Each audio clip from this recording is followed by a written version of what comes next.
Hey, how's it going, everyone? Gribnum here, back again with another Raid Shadow Legends video. Happy New Year, everybody. Happy 2025. Wanted to make this video a few days ago.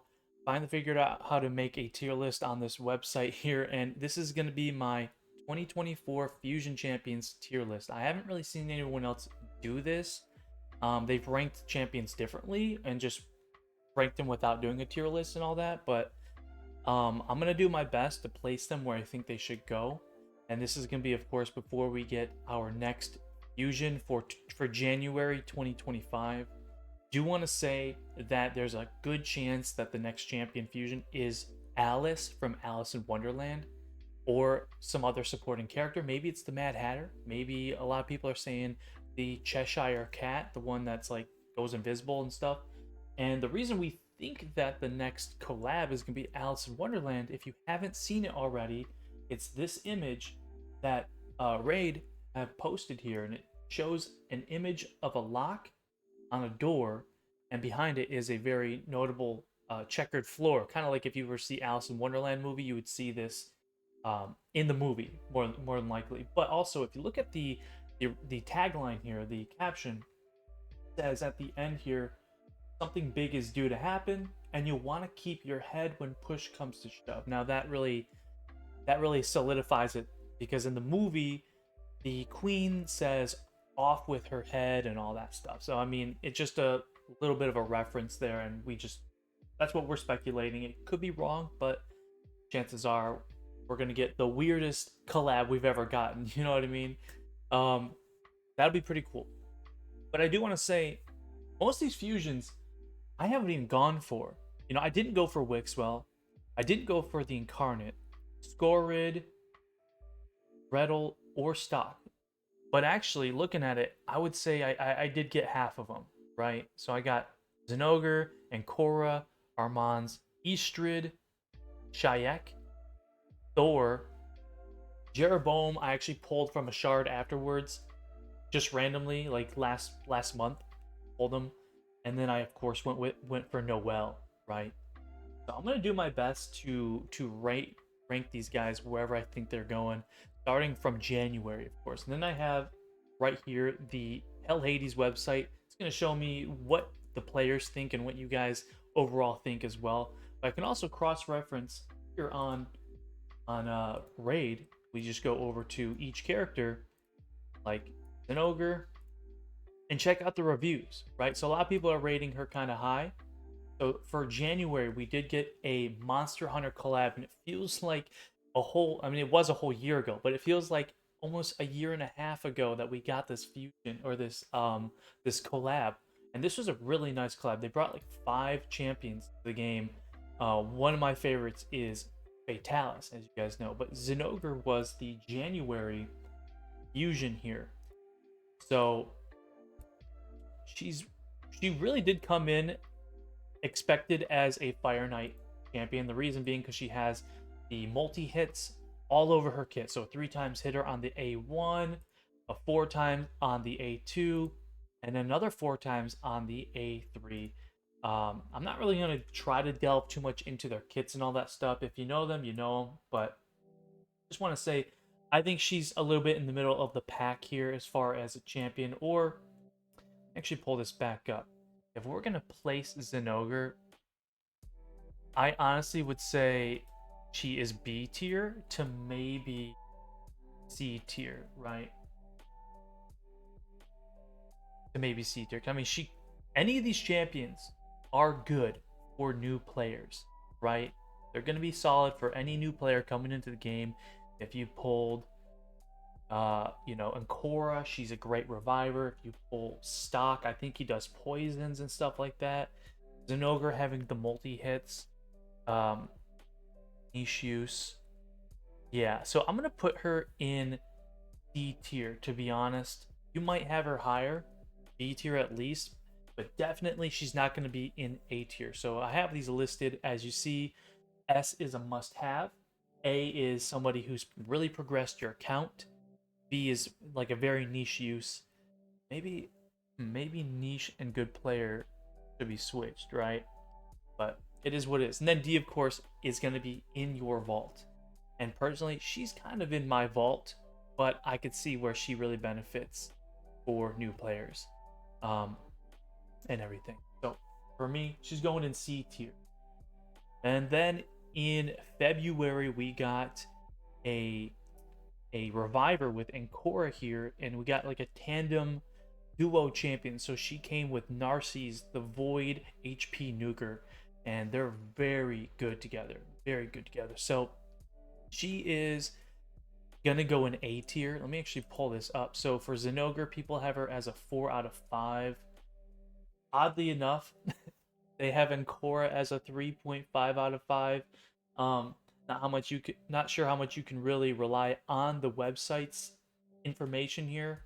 You know, I'm not going to go through and click on them and delve into all that stuff, but I would say Ancora is way better than a 3.5. She's like a 5. She's a 4.5 to me. Definitely going to go in the progressed my account. So she comes into play when I'm having a hard time beating somebody who's placing CC, like crowd control, on my champions. She'll come in and block that for my nuker. My nuker takes a turn.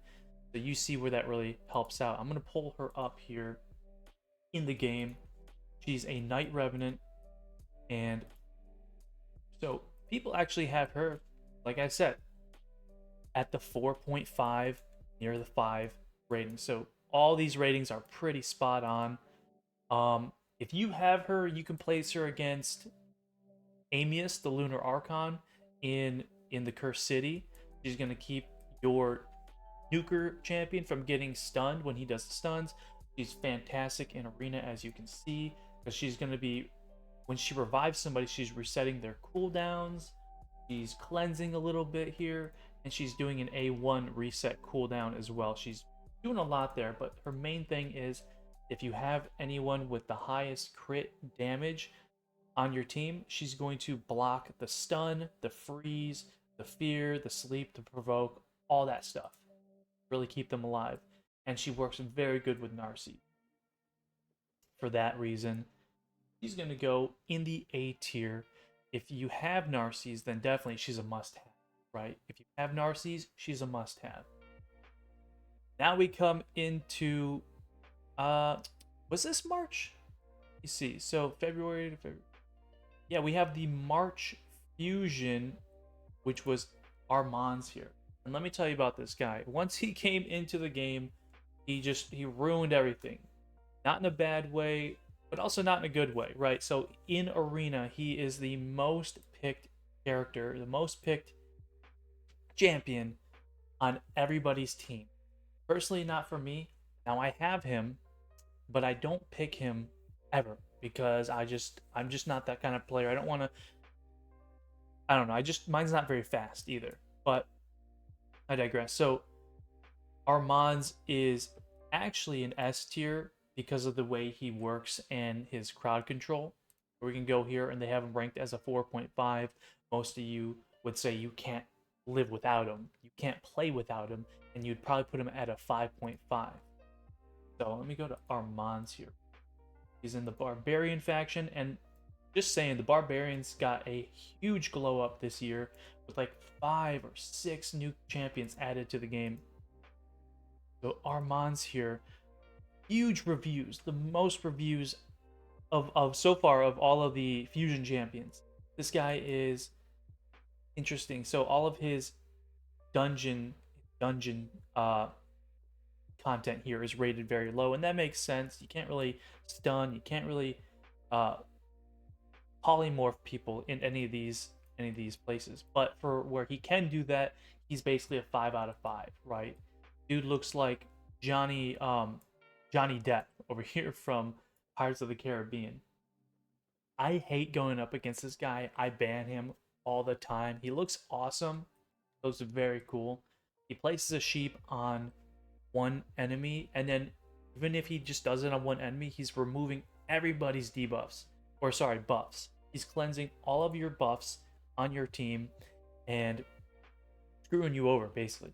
So one person gets sheeped, and then you lose all of your buffs. What is this? Cooldown to active skill. I didn't even know he had a passive. I'm gonna be honest. He does a full full enemy stun and steals all of their turn meter. This guy needs a nerf like nobody's business. He needs a nerf, not to steal all of the turn meter, man. Just stop stealing all of the turn meter. Maybe put one more turn on this cooldown or something, because he gets, this is a 3-turn cooldown. This is a 3-turn cooldown. This needs to be a 4 or a 5-turn cooldown, honestly, right? But he's just insane, and because of that, he goes in the must-have for a lot of players. I would say he just does a lot there for arena. This is an arena specialist kind of champion, right? Now we go into April, right? April, we had Easter, of course, and surprisingly, when we did the March fusion, there was no St. Patrick's Day. Well, Padraig was a champion that you could get there from the Deck of Fates, I believe. Then we go into Easter, and we have, of course, Estrid. Her name fits, right? They have her as a 4 out of 5. And what Estrid is doing, let's see this. She's a Sylvan Watcher, Force Affinity support. Now they got support on support in this faction here. So many support champions. Ranked pretty high, rated pretty high, of course. Hydra, Arena, Faction Wars, all that. So she works a lot like a Nekmo Thar in that she gets 2 turns. She has an extra turn, so she's increasing your speed and increasing your attack. Just like Nekmo, he has the increased speed and then goes right into a decreased speed ability. So she was a fantastic fusion for people who didn't pull Nekmo and didn't have that option. So she works great in Hydra for that reason, because you get to decrease speed on all of the heads, but at the same time, I see her used in Arena too. She's kicking ass. Everybody is doing the speed up, the decreased speed, and also decreasing the turn meter. So a decreased speed plus turn meter decrease is insane. That is very strong. And her base speed at 115, you can't beat it. You can't beat it. So she is a fantastic champion for going first in Arena if you can. Whenever they have their turn meter, all allies. Okay, so she heals too when the turn meter is increased. She's doing all of that. She's insane. So you would also want to be able to use some of these new relics. Probably work very well with her, because some of the relics have the ability to improve your turn meter increase effects as well. So she gets good boost from the new relic system as well. And then on her A1, some people might use her in Sand Devil, right? Because you can place sleep. There's at least a decent chance to place the sleep on the Sand Devil. So she's a solid choice for that. With the arena battles as well. I forgot to mention Armand's had the same arena battle aura as well. So this is also why he's just stupid broken, because you get this insane champion that you have to ban, because if you don't, he's got this insane speed aura plus his abilities, right, to take your turn meter. But let's go ahead and place her. Estrid is going to be an A tier champion, right, in my opinion. Now, looking at this, I don't really know if there's really going to be any other S tier. Spoiler, I don't know if any of these others are going to go on S tier. But we'll see as I get there. So the next fusion was May. Near the middle of May here, we had Wixwell. And the funny thing about Wixwell was he was a first-time player's choice champion. We got to choose the skills, all 3 skills, and I think the passive for this guy as well. Over the course of like 2 weeks or something, we got to pick the skills on him. I wanted him to be a reviver. Now, of course, we do have a few revivers in the Sacred Order, like Maud, but not many people have Maud, or if you do, she's going to take a while to get. And now we, of course, have Noelle, who is a full team reviver. We didn't have many here before that at all that I can see. So at the time, it would have just been Maud and Wixwell as the only full team revivers.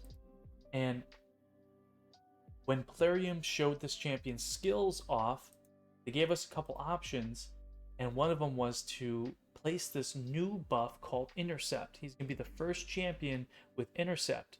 It basically is a buff that stays on you, and it absorbs every crowd control ability until it wears off. It places 2 stacks. So you can absorb 2 separate crowd control abilities before this diminished or whatever.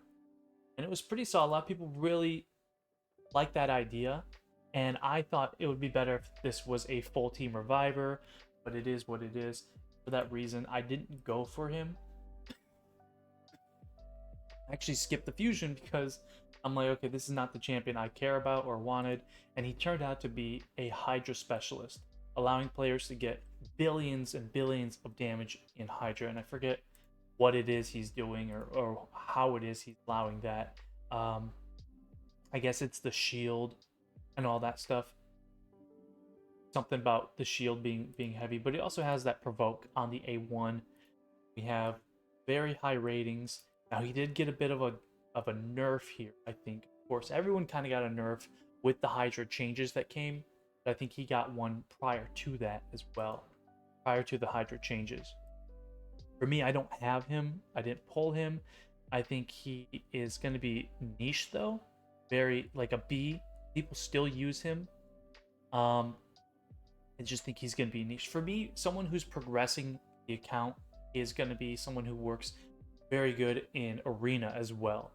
So because these are mostly 2 dungeon champions, I can't exactly put them up in progressed account because they don't really help you when you're fighting other players, right?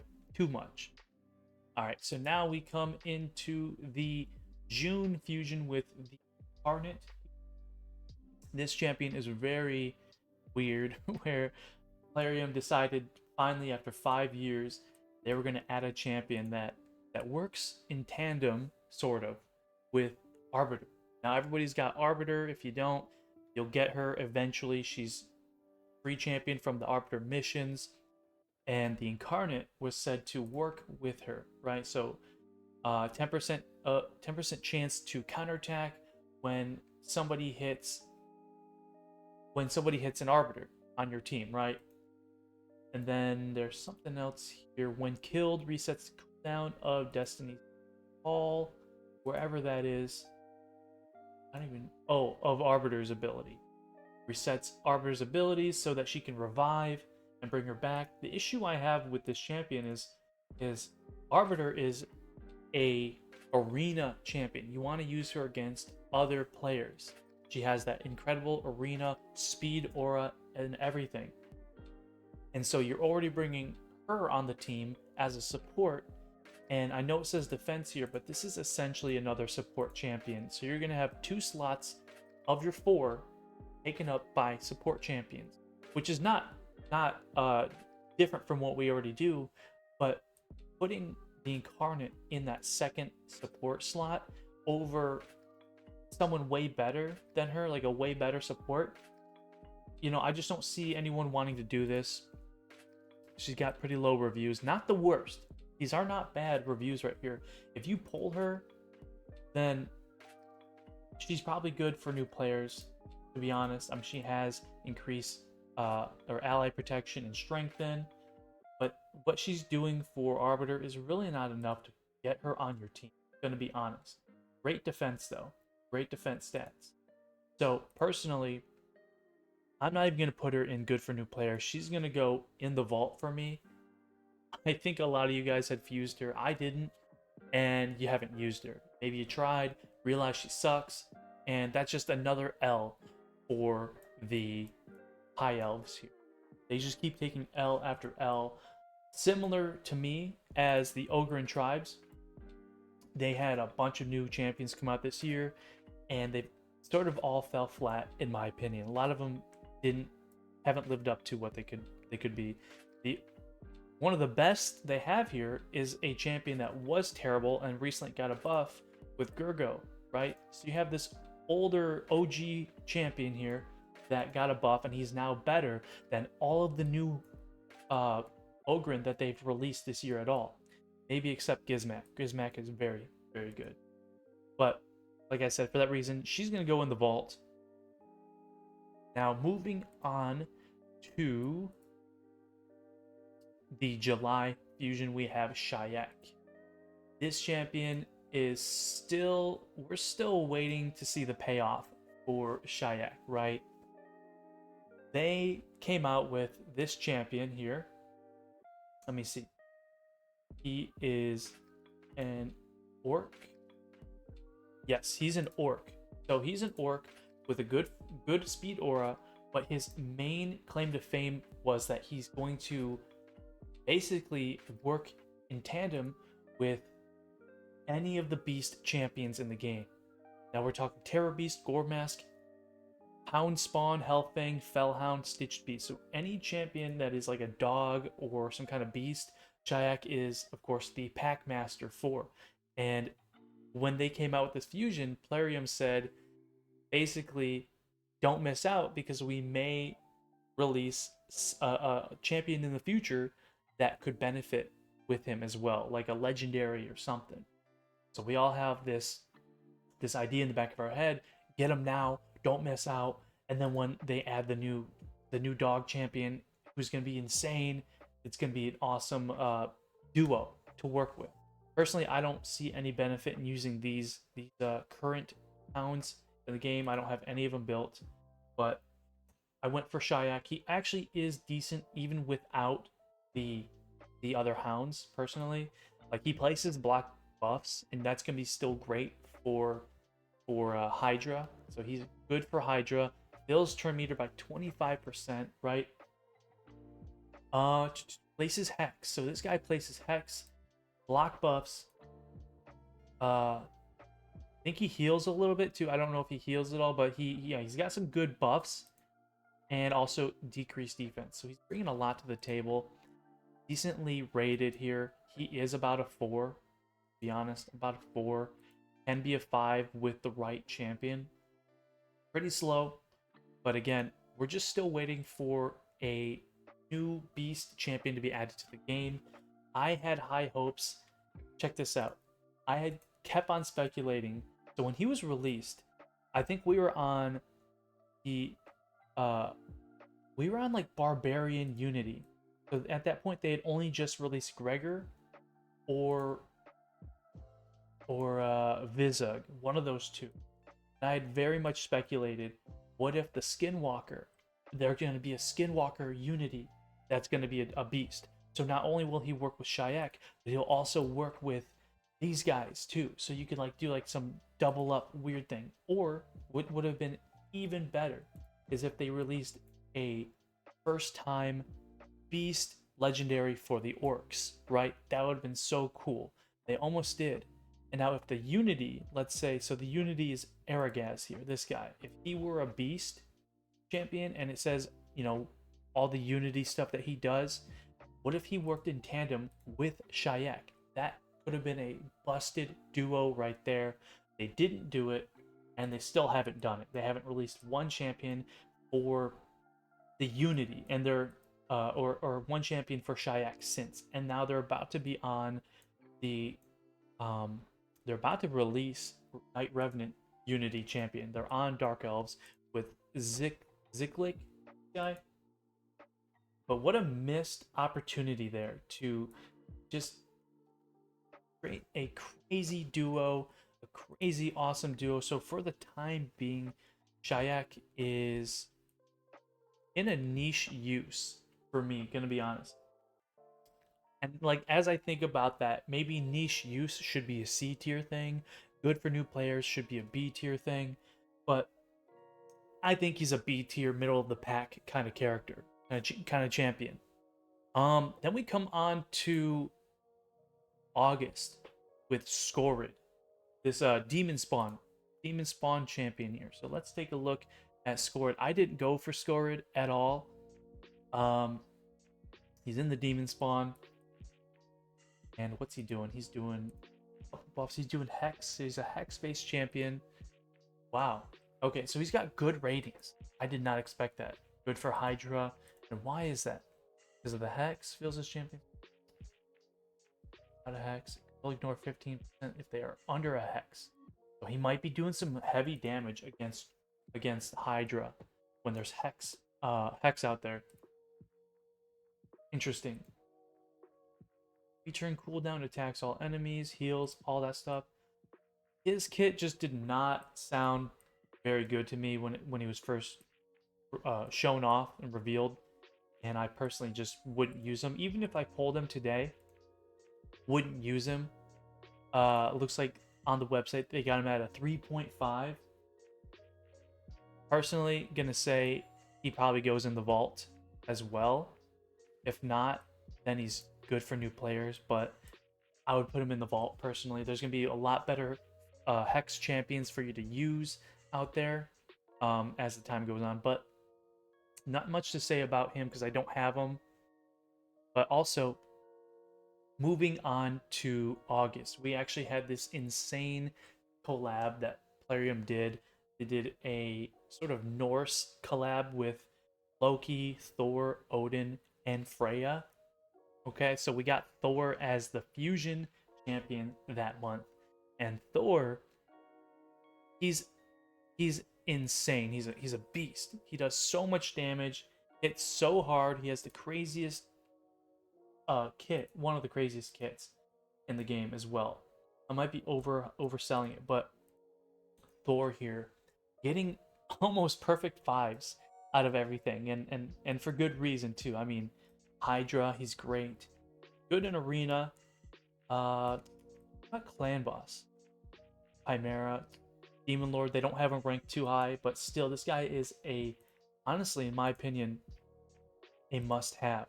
But because he has basically three abilities that do AOE, one of them is on a passive too. So he does an AOE on his A3 and increases his attack, crit damage, can place decreased speed, which is great for the Hydra. This ability here, his A2, it says it attacks all enemies, but it actually doesn't work like that. However, when you attack 10 enemies, it then procs an actual AoE on his passive here, which puts a stun out on everybody. Not very useful against the bosses, of course. So that's where this guy shines in arena too. Like maybe mid-level arena, low-level arena. You're not gonna find that much use for him in high-level arena, just because everybody's either going first or they're not using spirit affinity champions, so you're not gonna get the best damage out. Or they have stone skin. So a lot of people have stone skin, intercept, so you can't really proc the stuns. I mean, if you just hit hard enough, you kill him, right? A1 has a chance of repeating the attack. This does a lot of damage against the Hydra or the clan boss, all that stuff. He's just very good champion all around. I pulled two of them. I went for the fusion and I ended up pulling one from a shard. So I have two Thors. Mine are pretty solid. I would say, of course, for him is a must. This is where it gets hard. Is he a must-have, or is it that he progresses the account? Honestly, maybe he's an A tier. He's an A tier just because I wouldn't say he's progressed the account, of course, as being a new champion I can add to my clan boss or to my Hydra teams. Maybe even if there was a spot on Chimera, he could work in Chimera. We might even see that with the next Chimera rotation, moving to Spirit or whatever it is. But a must-have would mean that he works in almost every arena fight. Doesn't, because of all of the current high-end arena stone skin and builds that people do. So I just don't see him being in the must-have. I mean, I love that I have him, and I would, really go for him if I didn't. But yeah, he's gonna be in the A tier for me. All right, moving on to the September fusion. We're getting to the end of the year here with Jeroboam, the Brugard, and this guy is a Ogryn tribe. Ogryn tribe champion here. We got Jeroboam the Brugard. Actually, decent ratings on him. What does this guy do? So I have him. I pulled him randomly from a shard like a month ago, like I already mentioned. I just can't really understand what it is he's doing. Filling turn meter, increasing duration of all debuffs, decreasing so buff and debuff increase duration kind of champion. He's meter reduction effects are decreased. Okay, cool. He's kind of stingy. He's kind of doing this for himself. Removes all buffs from all allies. Has a bit of a cleanse. Attacks one enemy 2 times. Chance of increasing the cooldown of a random ally skill by 1 turn. So he's kind of doing what like Armanz does as well. Got a little bit of everything in here, and I just can't really figure out where I would put him at all. He's just doesn't have a place for me in the team. I need him to have debuffs. Put him on Hydra. I need him to have debuffs to put him in Arena. You know what I mean? I just don't see where I could put this guy. And I have him. Personally, I would put him in the vault. That's where I would go. If you do use him, very niche use, I think. Now, I don't know. That's just where I'm going to put him in here. He's going to go in the vault. I just don't think I'm going to use him.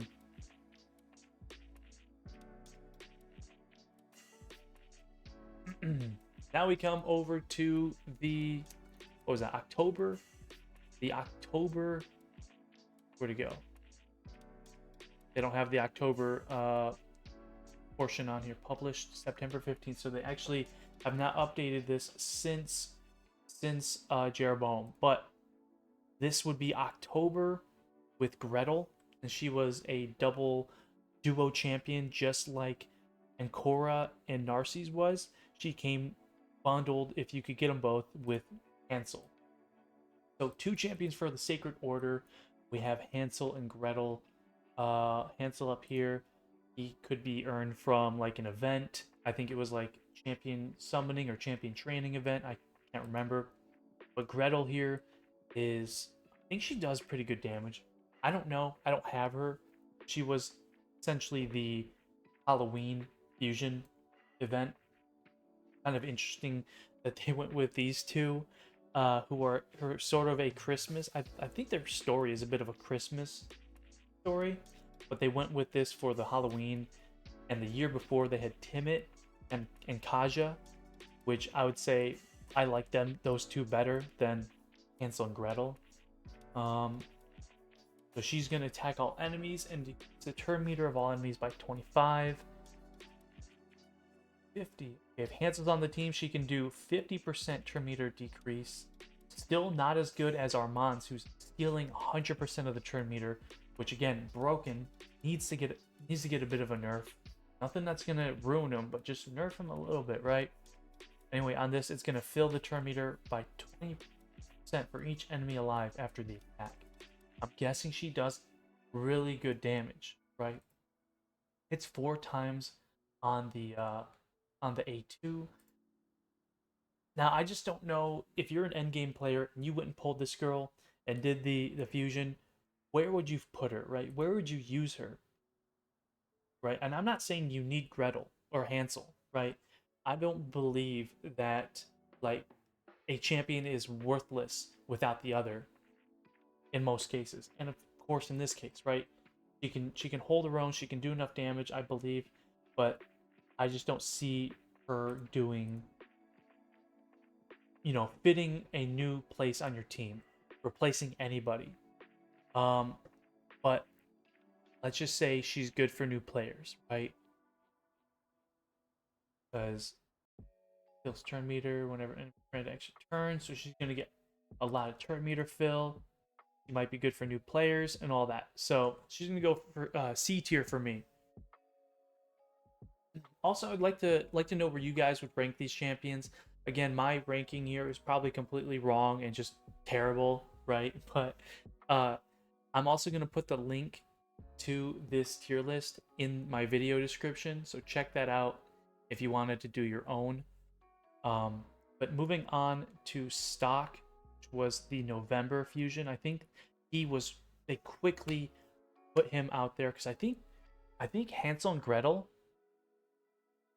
No. Yeah, November. Okay, so November, I was getting mixed up there. Was stock, not on that. He's gonna be the second Ogryn Tribe fusion this year, and of all the fusions, I think he's gonna be the only poison champion this year as well, if I'm not mistaken. So he does put poisons out there, attacks all enemies, placing 5% poisons on all of them for 2 turns. If any targets are under HP burn debuff, places 3 poisons. So that's kind of interesting, pretty cool. I don't know if people are using this guy for arena at all. It looks like he's rated pretty high. So I'm really torn because I looked at this guy's kit when he was coming out and I just skipped him. I'm like, this guy doesn't sound very good at all. The damage inflicted by poison and HP burn will ignore block damage and unkillable. That is really nice. I have not seen anyone use him in arena against me, so I can't say that he's good there, but being able to ignore block damage and unkillable to me is clearly an arena focused ability, right? And of course, if you pair him with like Volcanos or Ashnar maybe, but also Gizmak. So these champions that are placing HP burns, but then he's got his poisons. Instantly activates all poison and HP burn debuffs on all enemies. That's really nice. So yeah, I guess he's a bit of a poison explosion or something champion. I'm not going to put him in the vault. I'm not going to put him in good for new players, but I'm going to put him in niche use, right? Because not many people are using poisons these days, and he doesn't even bring his own HP burn, right? He doesn't even bring his own HP burn, so you do need to bring another champion with HP burn on the team. Luckily, you got Gizmak on the team here. You got Gizmak as the mythical, so that would be a good pairing. But not everybody's going to have him, right? He's very hard to get if you do have him. So I put him in niche use. Got to have someone that works well with him, whether or not you have just the poisons or the HP burn. So he's going to go B tier. All right, now finally, we are in the December fusion with Noelle. Just finished this up. And Noelle, I'm still trying to figure her out. Personally, I don't really know if I'm going to place her in the right spot. She's going to be in the Sacred Order. And she is my first Sacred Order full team reviver. They went so long without having like a full team revive before they added Maud to the game. Now she's in here, but she takes forever to get. But Lady Noelle came in at the very end here with an even better hit than Maud. And the reason for that is because she has a 3-turn revive all allies, and she can place freeze on the enemy with that revive. Very interesting combo there to revive and then slow the enemy team down with the freeze. Because when she does, she's also decreasing the speed by 10% of everybody under a freeze. Not only that, but this A2 is the first of its kind. She can remove sheep, which is a debuff that you could not remove ever since before this. She's the first person who can actually remove a sheep on whoever you want, right? And she works with Sir Nicholas. Sir Nicholas being a maybe he was a fusion back in the day, but he is an OG who I don't have HP sort of nuker here, who places unkillable and a little bit of freeze here. So she's going to work very well with him. Placing block buffs. So she could be on your Hydra team. She could be on your clan boss team if you want her, but she's not going to be, of course, freezing any of those clan bosses like Chimera or anything. Increased speed as well. Very nice. So she's doing quite a bit here. good speed, good stats, all around, good support. My build for her is not the fastest. She's not. I don't have her breaking the game for me. I don't know if I'm going to put her in my arena team. Still trying to figure out where I would put her because again, everybody has stone skin, everybody has intercept. A lot of these enemy players have these crowd control uh, avoidable buffs on them. So for that reason, I'm gonna put her in. I mean, if you pulled her and she's a reviver, she's gonna progress your account. She's an A tier because she just has that full team revive right off the bat. Um, but because you can't really utilize her to her full ability all that much, I kind of want to put her in B tier. But even without that freeze, even without Sir Nicholas, let's just say her full team revive plus the speed or the increased speed aura.